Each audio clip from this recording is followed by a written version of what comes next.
Octavia weds Antony. A wedding, and a strange one, sealed the new peace between Octavian and Antony. Antony, big, sensuous, and spectacular, married Octavian's lovely, gentle sister, Octavia.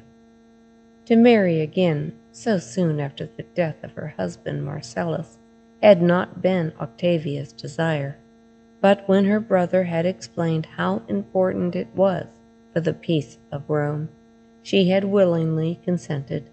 So they had been married, Octavia and Antony. Octavia's sweet face was grave as she entered the dining room of her new home for the first mid-morning breakfast, and there she paused before the household shrine. Tenderly she placed a tiny wreath of fresh flowers on each of 3 small sacred figures, before which a lamp was burning. They were her Lares and Penates. Though the small images no longer stood above the hearth, as in early Roman days, wherever they were placed in a home, there was its heart, for they held its guardian spirits. The center figure symbolized the genius or guiding spirit of the family father. The 2 dancing figures on either side expressed the joy of a well-stocked storeroom and prosperity. In the small flame of the lamp, Octavia could feel the comfort of the glowing hearth and the clear, steady spirit of the home fire. That was Vesta. She now sprinkled a bit of salt into the flame with a quiet prayer that she might make this home a happy one for her new husband. Even though I cannot help protect Rome, she thought, as the Vestal virgins do by tending the sacred hearth fire of the city, here in my own home I can do my part. Her face shone with the thought. Antony, watching her from his couch at the dining table, felt a sudden embarrassment. What had he, with his past, to do with one who was so delicate and pure? Could he change his life, forget her whom he loved in Egypt, and settle down in Rome? Rome was a rough market town compared to Alexandria, but it was home, and this sweet little wife, with her quaint old-fashioned ways, was certainly refreshing. He drew her to him as she came near the table, kissed her, and whispered something in her ear that made her blush. At that he laughed aloud, and patted her hands in his big, easy manner. Octavia smiled back primly, surprised to find that this man of the world was so like a little boy.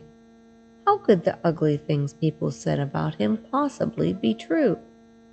If he spent his nights drinking and carousing, it must be because he never had a real home. If Cleopatra had beguiled him, it was because Fulvia had been too busy doing outside things, big, strong things, for which she, Octavia, had no talent. But now she would care for Antony, and she would make him feel comfortable, and she was sure that was all that he needed to make him happy. As the winter wore on, however, it came as a disappointment to see that Antony was not entirely contented. For instance, he had been most gruff about trying on the new toga she was making for him, and he seemed hardly able to even endure the company of her brother Octavian without bursting into rage. At long family dinners, like that of the Saturnalia, it was very difficult to keep the peace while trying to entertain her sister-in-law, an older woman whom Octavian had now married for political reasons. She had to keep one eye on the gaming table. That was where the great irritation lay. No matter what game the 2 men played, Octavian always won. At dice, at mora, whatever it was, luck was never with Antony. When he played with Octavian, it actually seemed as if his genius or guiding spirit grew weak and deserted him. And there, though Octavia was unaware of it, was the secret thought that was annoying Antony. An Egyptian soothsayer, whom he had consulted in Alexandria, had first put the idea into his mind.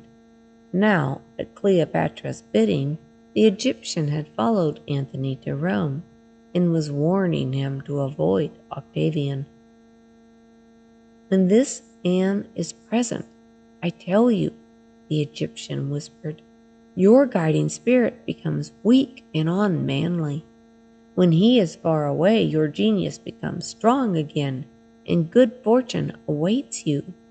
Why then do you tarry here in his shadow?" Why indeed, thought Antony. Why stay in Rome? What was there to do in this dull western town?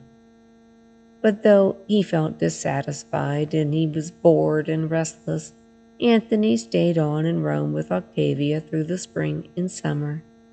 And then, one morning, a tiny rosebud of a daughter was laid at his big feet.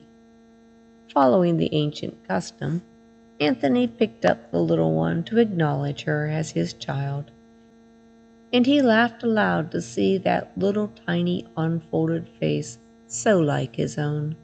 They named her Antonia. At almost the same time, Octavian's daughter Julia put in her appearance.